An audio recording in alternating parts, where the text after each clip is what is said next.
Hello. In this basic cardiac telemetry post, I will talk about premature atrial complexes or PACs. It may sound simple, but it will throw off even the seasoned EKG reader. What is the interpretation? You may pause the video. The EKG features of a premature atrial complex are prematurity and altered P-wave morphology. However, the closer its origin to the SA node or the sinoatrial node, the more it will look like the sinus P wave. A PAC originating in the low atrium will have a low amplitude or inverted P wave in 2, 3, and AVF. A PAC will have a PRI of more than 0.12 seconds compared to premature junctional complexes, which will be 0.12 seconds or less. Some PJCs, or premature junctional complexes, will have delayed retrograde conduction. So, it is suggested to call all complexes with inverted P-wave morphologies AV junctional rhythms. PAC can manifest as a complex that appears after every other normal beat, or it's called bigeminal pattern, or after two normal beats, or the PAC is the third beat, or in trigeminal pattern or trigeminy. There are three fates of a PAC. A PAC can be conducted with normal QRS morphology, conducted with aberrancy, and a PAC that is not conducted. A PAC will have to pass through the AV node and the bundle branches. In the AV node, depending on the degree of prematurity, a PAC will be conducted to the ventricles with normal or long PRI, or will be blocked or not conducted. A PAC that arrives at the AV node during relative refractory period will still be conducted, but delayed, or manifest on the EKG as a PAC with long PRI. A PAC that falls during the absolute refractory period of the AV node will not conduct, or is called a non-conducted PAC. A PAC that conducts through the AV node but finds the right bundle branch refractory will conduct with a RBB morphology, or right bundle branch block morphology, and it's called conducted with aberrancy. Refractory period is a time when excitable tissue is not responsive to an incoming stimulus. So, the strip in question represents the three fates of a PAC.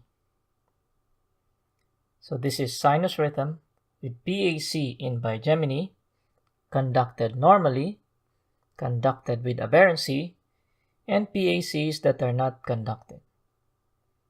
Every other beat is a PAC or in a bigeminal pattern. The first three PACs, which created QRS numbers 2, 4, and 6, are conducted with a normal QRS morphology. The fourth PAC, which created QRS number 8, is conducted with a right bundle branch block configuration, or with aberrancy. The last three PACs, which are after QRS numbers 9, 10, and 11, are not conducted.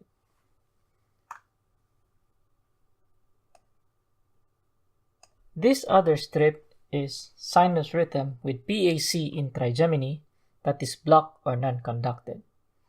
This is a challenging EKG.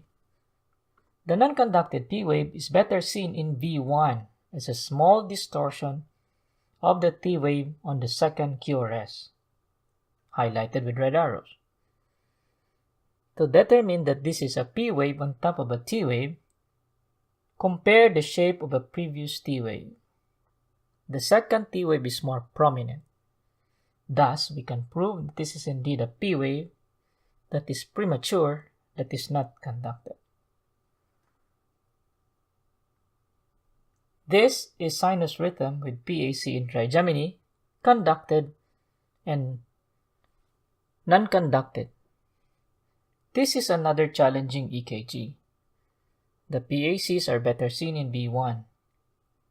The PAC with red arrows are not conducted, while the PAC with blue arrows are conducted with a normal QRS, but with a prolonged PR interval.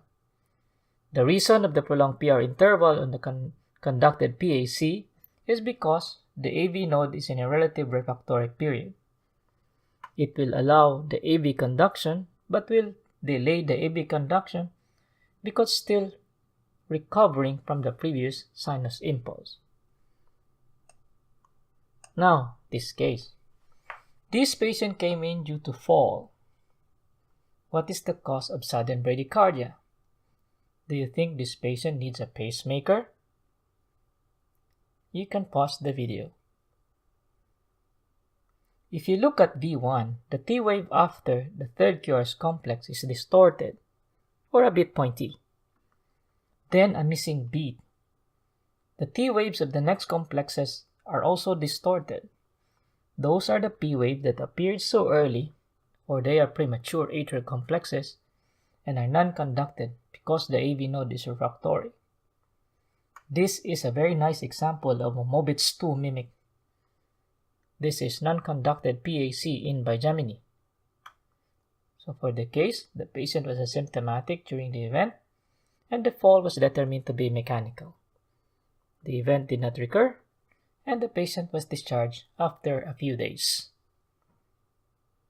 I hope you'll find this post informative. And thanks and have a good day.